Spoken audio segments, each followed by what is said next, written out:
Hello दोस्तों, आपका स्वागत है इसके जीरो टू बनी टू चैनल पर। मैं भय गुप्ता आपका स्वागत करता हूं। और बेसिकली आज हम बात करने जा रहे हैं, जब हम जावा पढ़ रहे होते हैं या हम पाइथन पढ़ रहे होते हैं, तो हम या फिर सी प्लस प्लस पढ़ रहे हो या सी पढ़ रहे हो या फिर हम एच टी एम एल पढ़ रहे होते हैं।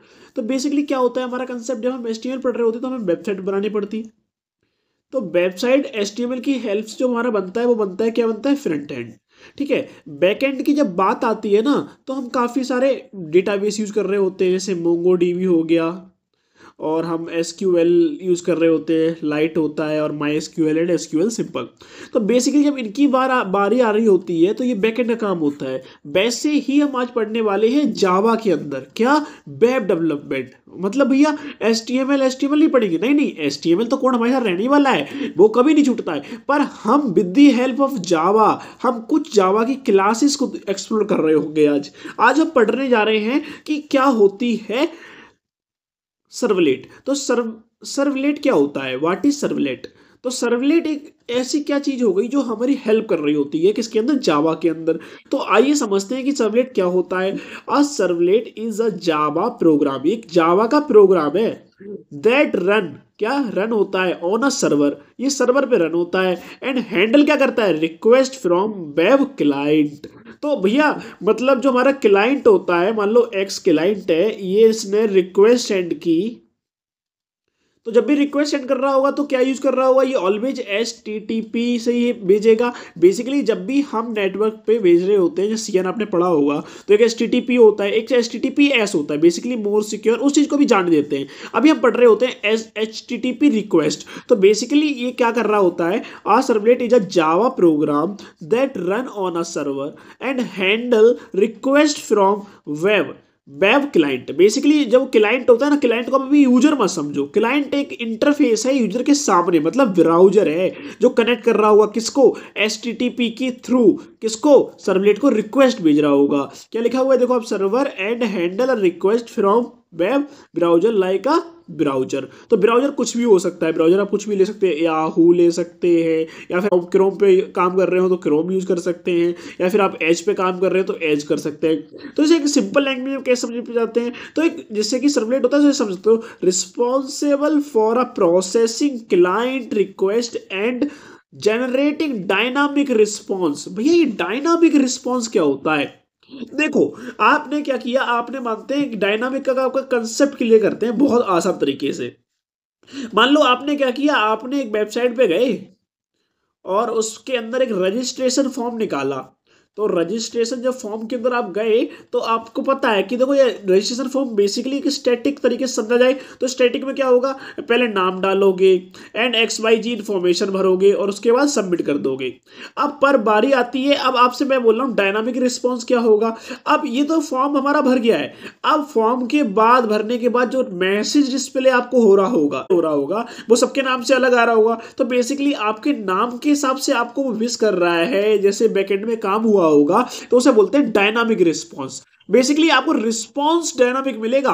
जैसे मान लो आपने रिक्वेस्ट कुछ भी रेज करी, उधर से जो रिस्पॉन्स आने वाला है वो आपके फेवर में ही आने वाला है। ऐसा नहीं कि जो सब जैसा डेवलपर ने बना दिया जस्ट वैसा आ जाएगा, वो बीच में प्रोसेसिंग भी चल रही होगी, चीजें भी हो रही होगी। तो ये हम समझ सकते हैं, क्या करें, जनरेट डायनामिक नहीं, डायनामिक करेगा। डायनामिक बट हमेशा याद रखो, डायनामिक मतलब एक स्थिर पे नहीं रहेगा। जैसे मान लो आपने सर्च किया, आप इंटरनेट पे गए और आपने सर्च किया, क्या बोलते हैं, स्वीट डिशेज को आपने किया, तो स्वीट डिश ये थोड़ी हो गई कि आप स्टैटिक हो गई, भैया वो क्या बोलते हैं, स्वीट डाला है तो इसमें हम गुलाब जामुन ही डालेंगे, या फिर हम क्या बोलते हैं, हर सर्च पे गुलाब जामुन नहीं, किसी पे गुलाब जामुन भी आ रही होगी, किसी के पास क्या आ रही होगी, जलेबी आ रही होंगी, किसी के पास कुछ और आ रहा होगा, किसी के पास कुछ और आ रहा होगा। तो बेसिकली 360 डिग्री व्यू बनता है, क्या बन रहा होता है कि हमारे पास चारों तरफ से हम कहीं से भी जाके कुछ भी आ रहा, मतलब एक स्पेसिफिक चीज नहीं आ रही, हमने स्पेसिफिक मांगी ही नहीं तो हम स्पेसिफिक दे नहीं रहा।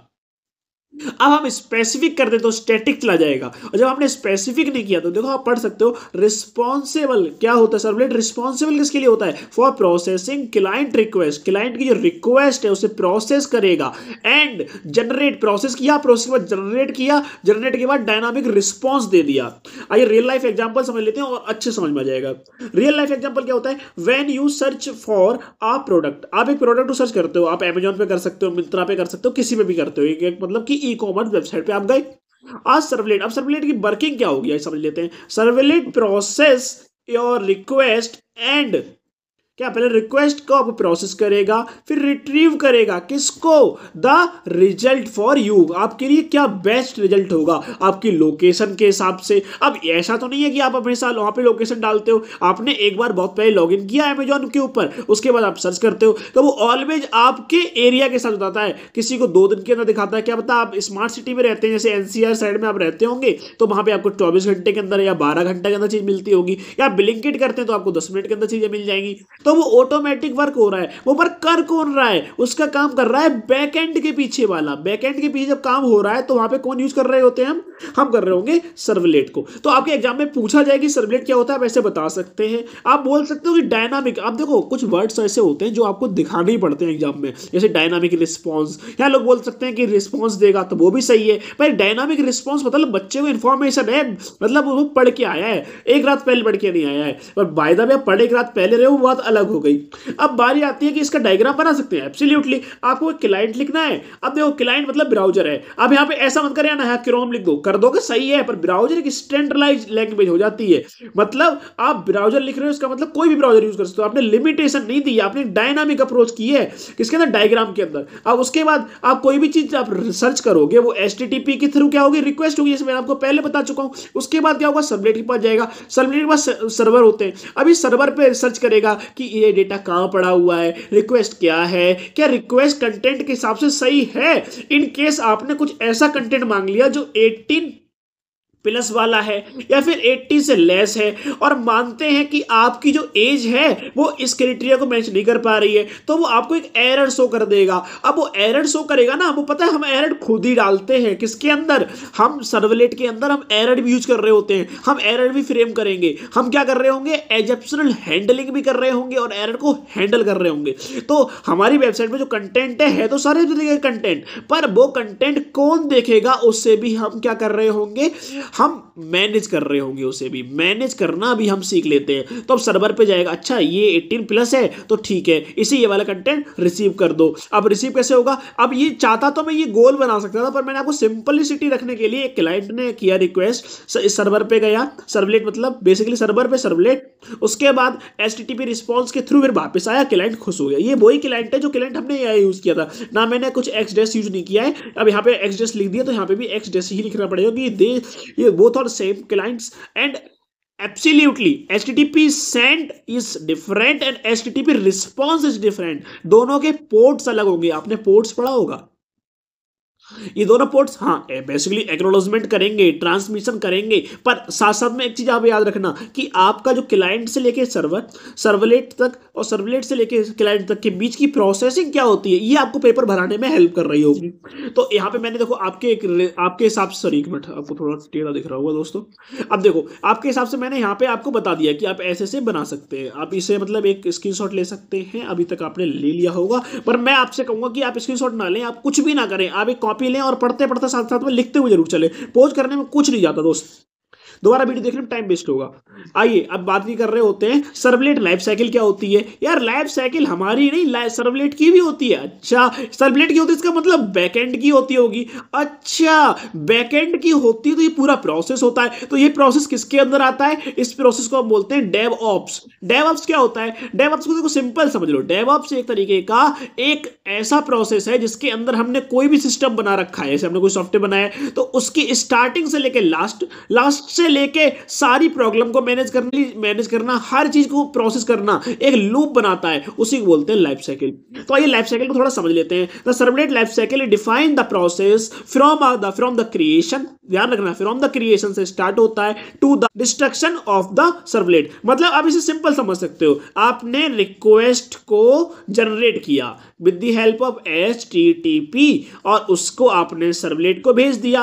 अब सर्वलेट ने आपकी रिक्वेस्ट को ले लिया और इसके साथ कुछ R&D किया, पर बेसिकली रिसर्च एंड डेवलपमेंट इसका काम है नहीं, पर मैंने एकदम एग्जांपल लेके चलते हैं। इसका प्रोसेस किया, process is the best approach for that. अब प्रोसेस करने के बाद उसने क्या किया, अब आपकी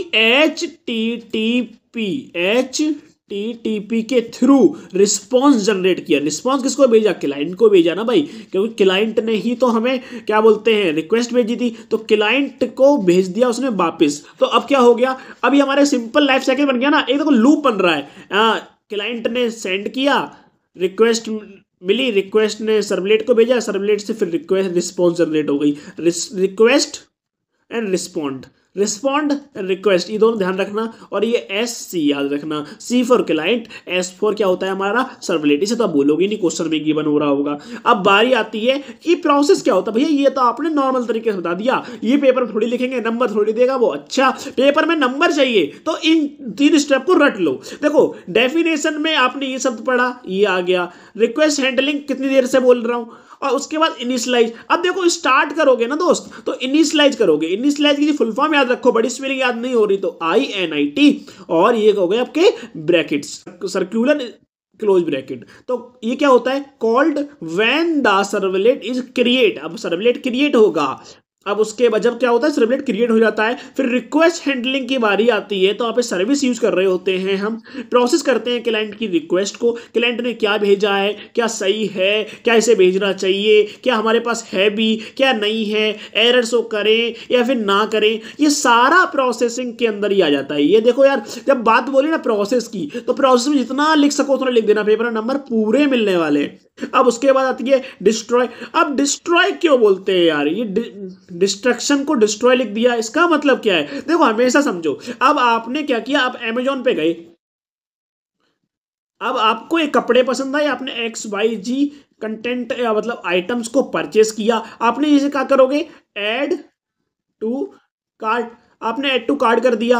अब जब ऐड टू कार्ट कर दिया तो आपको जो कार्ट के ऊपर जो ऑप्शन होता है उस पर दिखा होता है 5 या 6 आपने कितने आइटम लिए। अब परचेस करने के बाद वो जीरो भी हो जाते हैं, कुछ कुछ जगह प्लेटफॉर्म पे जीरो नहीं हो रहे होते हैं, पर हम एक तरीका अप्रोच लेके चलते हैं कि जीरो हो गया। इसका मतलब आपने रिक्वेस्ट नहीं, पहले आपने इनिशिएट किया, इनिट किया, उसके बाद आपने सर्विस को देखा, आपको मतलब वहां पे प्रोसेस हुआ, आपका कार्ड में गया, कार्ड में काउंटिंग हो गई कितने नंबर ऑफ आइटम्स हैं, उसके बाद काउंटिंग के अंदर बाद जो कितना कितना पर क्वालिटी का कितना पैसा है, क्वांटिटी का RS मतलब 10 रुपये इसका हो गया, 10 इसका हो गया, 10 इसका हो गया, 30 रुपये आपका XYZ अमाउंट का हुआ। अमाउंट भी टोटल होकर दिखा रहा है, माइनस कर रहे हो तो अमाउंट भी माइनस हो रहा है। ये बैकएंड का काम आता है, ये सारा संभाल रहा होता है, प्रोसेसिंग के अंदर सारा काम हो रहा होता है। उसके बाद आपने डिलीट कर दिया। अब उसके बाद क्या हुआ, आपने सामान परचेस किया, घर पे डिलीवर हो गया, उसके बाद एक डेटा हुआ, डेटा की एक स्लिप आपके वहां पे जनरेट हो गई। अब उसके बाद बात क्या होती है, उसके बाद अब दिक्कत यहाँ पे आ रही थी कि अब यार अब इतना सारा डेटा हम ऐड टू कार्ट में रखेंगे, नेक्स्ट टाइम जो यूजर होगा वो परेशान हो जाएगा, वो सोचेगा यार क्या करूं। इसके लिए फिर डेवलपर बहुत चालाक होते हैं, उसने बोला यार कैसे भी इसको ना फ्री माइंड रखना है। तो फ्री माइंड रखने के लिए एक काम करो, डिस्ट्रॉय को यूज करो, जो भी डेटा इसने पहले खरीदा है उसके अंदर जो ऐड टू कार्ट के अंदर है उसे डिलीट मार दो। मतलब इनिशिएट करेगा, रिक्वेस्ट करेगा, कंप्लीट होने के बाद सर्विस उसे डिलीट कर देगा। Initiate request delete, initiate request delete, initiate request delete. अब तो यार याद हो गया होगा। अब चलते हैं नेक्स्ट टॉपिक को, पता चलो इनिट करेगा, सर्विस करेगा, डिस्ट्रॉय करेगा। रियल लाइफ एग्जांपल मैंने यहाँ पे एक और दूसरा दे दिया है, आप चाहे उसे लिख सकते हैं। अब देखो सिंपल तरीका समझ लो। अब उसने क्या किया, आपने इनिशिएट किया, like a turning turning it in request, आपने रिक्वेस्ट भेजी, फिर उसने क्या किया, हैंडलिंग स्टार्ट कर दी, रिक्वेस्ट को हैंडल किया। देखो इनिशिएट किया, रिक्वेस्ट को हैंडल किया, प्रोसेस किया, ट्रांजैक्शन को आपने प्रोसेसिंग का ट्रांजैक्शन क्या, उसके अब अंदर जाएगा कि 500 के नोट कितने जा रहे हैं, 200 के नोट कितने जा रहे हैं, 100 के, या क्या पता आपने जो अमाउंट डाला है वो क्या उसके अंदर है भी आपके बैंक अकाउंट में, वो फालतू में थोड़ी पैसे आपको दे देगा। पहले सारी प्रोसेसिंग हो रही होगी, उसके बाद डिस्ट्रॉय कर देगा, आपको यहाँ पे पैसे मिल चुके हैं या फिर नहीं मिल चुके हैं, दो चीजें हो सकती हैं। उसके बाद वो डिस्ट्रॉय कर देगा आपकी सारी हिस्ट्री को, क्योंकि यार उसने डिस्ट्रॉय नहीं किया। दोस्तों एक चीज समझो, कोई और बंदा आया एटीएम के अंदर और आपका डिस्ट्रॉय नहीं हुआ है, आपका कैंसिल नहीं हुआ है, और फिर वो क्या करेगा, आएगा यार, वो देखेगा अरे यार इसमें तो अमाउंट लिखने को बोल रहा है, उसने आपके अंदर XYZ अमाउंट डाला और चुपचाप निकल के भाग गया, तो फिर आपका तो नुकसान हो गया यार। तो इसीलिए इसी नुकसान को बचने के लिए हम यूज कर रहे होते हैं डिस्ट्रॉय को। तो डिस्ट्रॉय आप कभी जिंदगी में नहीं भूलने वाले, सर्विस आपको मिलेगी ही मिलेगी। डिस्ट्रॉय के बाद सर्विस क्या करेगी, तो सर्विस पहले आएगी, फिर डिस्ट्रॉय आएगा, और फिर इनिट तो करना ही पड़ेगा ना यार। अब थाली खाना, जो भी खाना खाते हो यार, वो थाली आपके पास तो आने वाली नहीं, तो वो सीधी बात है, आपको जाना पड़ेगा, तो आपको इनिशिएट लेना पड़ेगा, इनिशिएट लोगे सर्विस मिलेगी, सर्विस मिलेगी, उसके बाद सर्विस प्रॉपर होने के बाद आप डिस्ट्रॉय तो कर दोगे यार। हिस्ट्री रीड करते हो ना जाके, कहाँ की, अरे भैया भैया रहने दो, चलो ठीक है। थर्ड पे आते हैं सर्वर, वो सर्वलेट एपीआई क्या होती हैं। एपीआई एक तरीके का आप ऐसे मान सकते हो बहुत अच्छा स्ट्रक्चर होता है, या फिर बहुत सारे लिंक्स होते हैं जिन्हें हम अपनी वेबसाइट में यूज कर रहे होते हैं एज अ इमेज। हम इमेज बनाने, क्योंकि हमें एक क्या बोलते हैं स्टैटिक इमेज नहीं चाहिए थी, हमें चाहिए थी डायनामिक इमेज। तो डायनामिक इमेज के लिए हमें एक एपीआई यूज करनी होती है। इमेज की काफी एपीआई है, फ्री है, उन्हें आप जाके एक्सप्लोर कर सकते हो, समझ सकते हो कि एपीआई वर्क कैसे करती है। और उसके बाद क्या होता है, आप आइए डेफिनेशन पे आते हैं। The servlet API provide a class and interface to a implement servlet. Servlet को क्या करती है, इंप्लीमेंट करने के लिए हमें क्लास और इंटरफेस का एपीआई के थ्रू हमें प्रोवाइड मिलती है। कंपोनेंट्स क्या होते हैं, HTTP service, servlet request, servlet response. अब सिंपल बात है भाई, देखो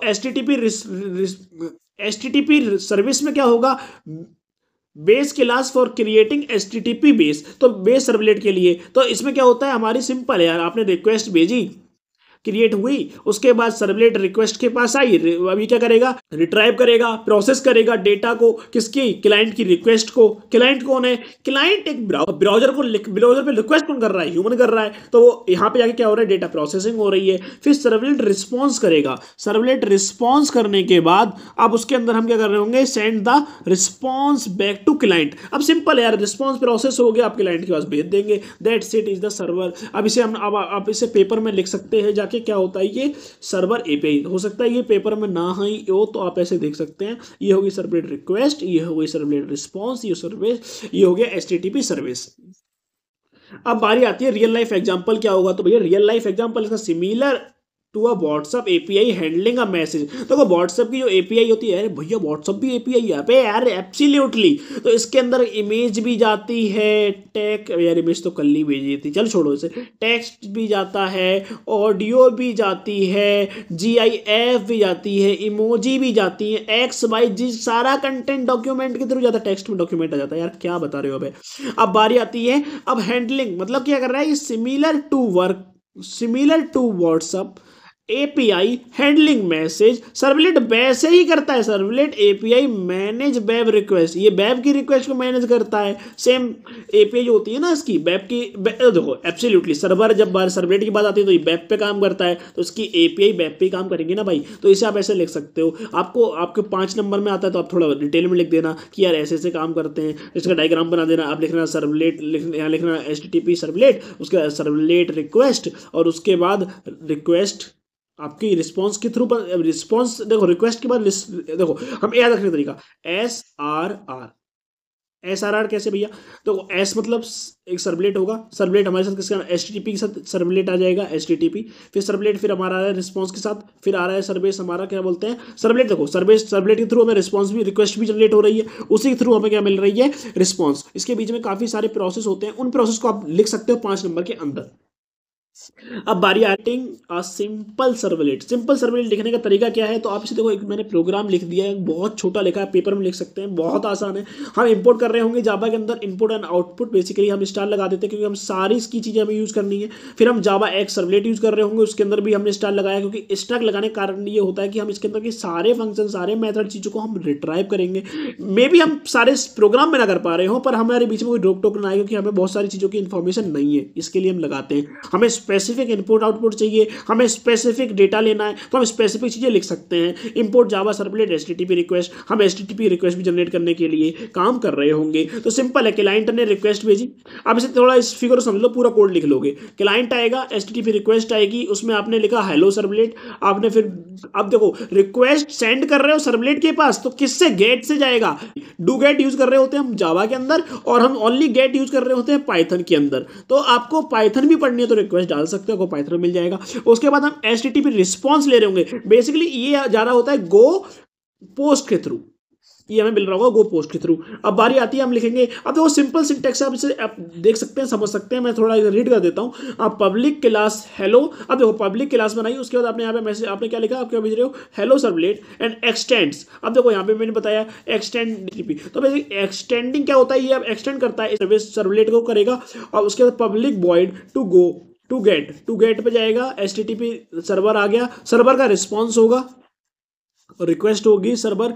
अब यहाँ पे क्या लिख रहे होंगे, हम लिख रहे होंगे H T T P servlet response, ठीक है। अब उसके बाद हम अब रिस्पॉन्स लिखने के बाद यहाँ पे रिस्पॉन्स आएगा, उसके बाद आएगा थ्रो IO एग्जेप्शन। ये भी ये क्या बता रहा है, ये हमारा एग्जेप्शन हैंडलिंग का पार्ट होता है। जैसे सिंपल आप ऐसे रट के जाइए, थ्रो IO एग्जेप्शन, और रट नहीं सकते तो 2 मिनट वीडियो बने रहिए, अभी डिटेल में समझा दूंगा। अब बारी आती है response dot set content type text के HTML के अंदर आएगा। HTML क्यों भैया, जब हम जब जावा यूज कर रहे हैं, बेसिकली हम जावा यूज कर रहे हैं, कुछ भी यूज कर रहे हैं, वेब डेवलपमेंट जब बारी आती है तो हमें एक स्टैटिक पेज बनाना पड़ता है, पर उस पेज को हम क्या बोलते हैं, डायनामिकली यूज कर रहे होते हैं, बेसिकली थ्रू टेम्पलेट्स। अब प्रिंट हम कर देंगे किसको, रिस्पॉन्स जो हमने गेट क्या करा है, रिटर्न करा है, और उसके बाद हम यहाँ पे एक टेम्पलेट बना रहे होंगे छोटी सी। अब हमने प्रोग्राम हमारा बंद हो गया। अब उसके बाद बारी आती है handling form data with servlet. अब सर्वलेट पे हम फॉर्म कैसे हैंडल करते हैं, तो थ्योरेटिकल क्वेश्चन बनता है, और जनरली क्वेश्चन पूछा जाता है, ये servlet process from data submitting by user using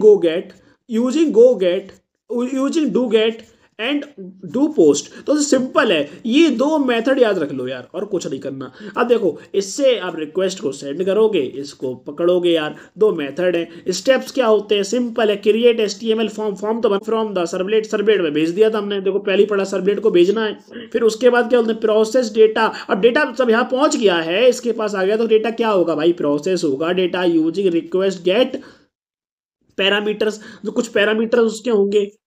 अब बारी आती है, अब हम पढ़ रहे होंगे सेशन मैनेजमेंट इन अ सर्वलेट। ये बहुत इंपॉर्टेंट है यार, और ये ऐसा नहीं है कि सिर्फ आप इसी एग्जाम में दे रहे होंगे, ये आप और भी सब्जेक्ट आगे पढ़ेंगे तो सेशन के बारे में पढ़ा होगा, और आपको पहले से भी इंफॉर्मेशन होगी सेशन के बारे में। जब हम लॉग इन करते हैं ना किसी पेज पे, लॉग इन या फिर लॉग आउट कर रहे होते हैं, तो लॉग आउट में जो हमें सेशन चल रहा होता है, एक टाइम पीरियड होता है जिसमें हम लॉग इन पीरियड में होते हैं। कुछ जैसे कि आप ऑफिशियल वेबसाइट देखेंगे, जब आप गेटवे पे जाते हैं, पेमेंट कर रहे होते हैं किसी ऑफिशियल फॉर्म को, जैसे मान लो आपने NDA का फॉर्म भरा, तो NDA का फॉर्म भर रहे होते हैं, CDS का फॉर्म भर रहे होते हैं, तो यहाँ पे आप गेटवे मिल रहा होता है, आप पेमेंट का UPI का, तो यहाँ लिमिटेड टाइम का सेशन मिल रहा होता है। तो लिमिटेड टाइम सेशन है, तो वो यही सेशन होता है, सेशन मैनेजमेंट इन वेबसाइट। जब हम वेबसाइट की बात कर रहे हैं तो सेशन हमारा दिख रहा होता है जब हम लॉग इन पेज पे होते हैं, हमें कब तक लॉग इन रहना है, क्योंकि कभी कभार थ्रेड दिखते ही लॉग आउट भी हो जाता है, ऑटोमेटिक भी लॉग आउट चीजें होती हैं, और कभी कभार आपको थ्रेड दिखता है, आप लॉग आउट करते हो, तो सेशन आउट हो गया, यहाँ पे सेशन इन हो गया। अब थोड़ा सेशन के बारे में डिटेल में समझ लेते हैं। Session management is the process of tracking user data. क्या डेटा के यूजर को ट्रैक करते हैं अक्रॉस मल्टीपल रिक्वेस्ट। जब अब देखो, इसे थोड़े सिंपल लैंग्वेज में समझ सकते हो, अब मैंने यहाँ पे लिख रखा है, जो आप पेपर में लिख दोगे अपनी लैंग्वेज, जब तक डेटा ट्रैक होगा, जब तक यूजर जो हमारा होता है, जब तक हमारा यूजर होगा लॉग इन रहता है। देखो लॉग इन रहेगा जब तक आपको डेटा पकड़ करते हैं, डेटा चोरी होता है, आपने सुना होगा ना यार, तो वो इसी के थ्रू होता है, जब तक वो आपके डेटा ट्रैक कर सकते हैं, जब तक आप ऑनलाइन रह रहे होंगे या आपका सेशन चल रहा होगा, उसके बाद तो कोई कुछ कर नहीं सकता। तो उसमें कुछ टेक्निक्स भी होती होंगी, टेक्निक्स फॉर सेशन मैनेजमेंट। तो क्या होता है, कुकीज होती हैं, सेशन APIs होती हैं। देखो कुकीज तो आपने पहले भैया ये तो सुना हुआ है, वही तो होता है ना, क्या बोलते हैं, जब हम लॉगिन कर रहे होते हैं तो इधर से आता है कि आप लॉगिन दोबारा करोगे तो वो सारी इन्फॉर्मेशन, हाँ ये टेम्परेरी बेसिस पे आपका डेटा स्टोर कर लेता है ब्राउजर के ऊपर, तो आपको दोबारा लॉगिन करने में दिक्कत ना हो। बेसिकली वो आपका फ्लो का जो फ्लो है वो अच्छा बना दे, इसलिए वो ये कर रहे होते हैं, क्योंकि आप फ्लो अच्छा होगा तो फ्लो में एक्सचेंज कर रहे होंगे अपने टाइम का, और अपना एक्सचेंज कर रहे होंगे मनी का। सेशन एपीआई क्या होती है, तो use HTTP session to store data on the server. जब सर्वर सेशन एपीआई सिंपल समझ लो कि हम इसकी हेल्प से HTTP session to store data on the server, हम सर्वर पे डेटा अपना स्टोर कर रहे होंगे। तो अब देखो थ्योरी एग्जामिनेशन होती है, तो अब थ्योरी एग्जामिनेशन में थोड़ा ऐसा लिख सकते हैं, आप देखो मैं आपको पढ़ा देता हूँ। अ सेशन मैनेजमेंट इंश्योर, हमें इंश्योर करता है सेमलेस यूजर, मतलब इसे सलाम आराम नहीं आती भाई, seamless user experience by maintaining state information across multiple interaction between the client and server, के बीच का इंटरेक्शन कितने बार भी हो वो उसे क्या कर रहा होगा, सेव कर रहा होगा। एंड टेक्निक्स क्या यूज कर रहा होता है, लाइक कुकीज, खाने वाली नहीं यार, cookies and session tracking are employed to remember user performance, authentication state and shopping card detail, मैंने बताया शॉपिंग कार्ड डिटेल, इन सबको मैनेज कर, क्या हो रहा है, सारी चीजें होती है ना सेशन के अंदर, वो सारे स्टोर कर रहा होता है, वो मतलब देख रहा होता है, जो एम्प्लॉयड होते हैं ना रिमेंबर रखते हैं किसको, यूजर की परफॉर्मेंस को और उसकी ऑथेंटिकेशन स्टेट को, ठीक है। अब हम बात कर रहे होंगे क्या बोलते हैं एरर हैंडलिंग इन सर्वलेट पे, हम एरर हैंडलिंग कैसे कर रहे होते हैं, तो error handling ensure the application, ensure करता है हमें एप्लीकेशन को वर्क को, जो उसकी वर्किंग होती है स्मूथली चलता रहे। बेसिकली कोई एरर अगर हो तो उसे बाईपास कर दे, बाईपास किसकी हेल्प से करेंगे, हम कुछ मेथड्स पढ़ने वाले हैं, कुछ चीजें जो हमें दी गई है इसको हैंडल करने के लिए, देखो हैंडलिंग नाम है तो कुछ हैंडल तो कर ही रहे होंगे, तो स्मूथली हैंडल कर सके, इवन कुछ रॉन्ग भी होता है तो, ठीक है। तो यूज ट्राई कैच ब्लॉक क्या करता है, तो ये ब्लॉक काम कर रहा होता है handle exception within the servlet code by catching error को कैच करेगा, और जो भी एरर आएगा उसे बाईपास कर देगा विदाउट क्रैशिंग, उसे प्रोवाइड कर देगा रिस्पॉन्स मिलना ही मिलना है, भले वो बाय माध्यम कुछ और चीजें दे दे। आपका भी होता ना ट्राई ब्लॉक में कुछ और डाल रखा होगा कैच और उसके बाद, ठीक है। अब बारी आती है एजप्शन पेज। एजप्शन पेज क्या होता है, जब कोई हम चीजें सर्च कर रहे होते हैं कुछ हमारी एज के हिसाब से ना हो, कभी कभार होता है अभी उस पर वर्किंग चल रही है, तो कभी कभी आप सर्च करते हैं तो कुछ दिख के आता है 404 या फिर 505 समथिंग, कुछ एरर दिख रहे होते हैं, तो कन्फ्यूगर करते हैं कस्टमाइज एरर पेज बनाते हैं, specify the HTTP error code and assumption using the web.xml file. इसकी फाइल की हेल्प से हम क्या करते हैं, कस्टमाइज क्या बना रहे होते हैं, एरर पेज बनाते हैं। अच्छा एरर पेज भी बनाना पड़ता है, ये देखो ये कोई गलत चीज़ नहीं है, जरूरी है। अब आप काम कर रहे होंगे अपनी वेबसाइट पे तो आपको भी करना ही पड़ेगा। उसके बाद आती है वेब सर्वर, एनोटेशन होता है। बारी जब आती है एनोटेशन की, तो हम क्या कर रहे होते हैं, एरर हैंडलिंग करते हैं। तो विद इन इसके अंदर हम क्या कर रहे होते हैं, बेसिकली बीच में मान लो कोई भी एरर आता है, एनोटेशन मतलब पेज के पीछे पेज, तो क्या होता है कि तब ये एक दिक्कत आ रही होती है, तो बीच में एरर आ जाता है। तो एरर को बाईपास करने के लिए हम क्या यूज़ कर रहे होते हैं, जो हमने एरर पेज बनाया होता है, इससे पहले हमने पढ़ा है एरर पेज, हम उसको मैनेज कर रहे होते हैं। हम कर रहे होंगे क्या बोलते हैं, लॉग मेथड। जब लॉग मेथड हम पढ़ रहे होते हैं तो इसके अंदर हमें पता चलता है कि जब हम लॉग मेथड अप्लाई करते हैं तो हम इसके अंदर डीबगिंग और साथ में मॉनिटरिंग कर रहे होते हैं। नाउ दोस्तों ये चैप्टर खत्म होता है, अब हम मिलते हैं नेक्स्ट वीडियो में। नेक्स्ट वीडियो की जब बारी आ रही होगी तो हम पढ़ने वाले होंगे जेएसपी। तो जेएसपी पढ़ने से पहले एक टारगेट रहेगा कि आप 100 लाइक इस पे करते हैं, जैसे ही 100 लाइक कंप्लीट होते हैं तो आपकी नेक्स्ट वीडियो आ जाएगी। मिलते हैं नेक्स्ट वीडियो में, और साथ ही साथ में इस साल की ये लास्ट वीडियो है इन दिस यूट्यूब चैनल की। सभी को हैप्पी न्यू ईयर। मिलते हैं नेक्स्ट वीडियो में। जय हिंद, जय भारत, वंदे मातरम।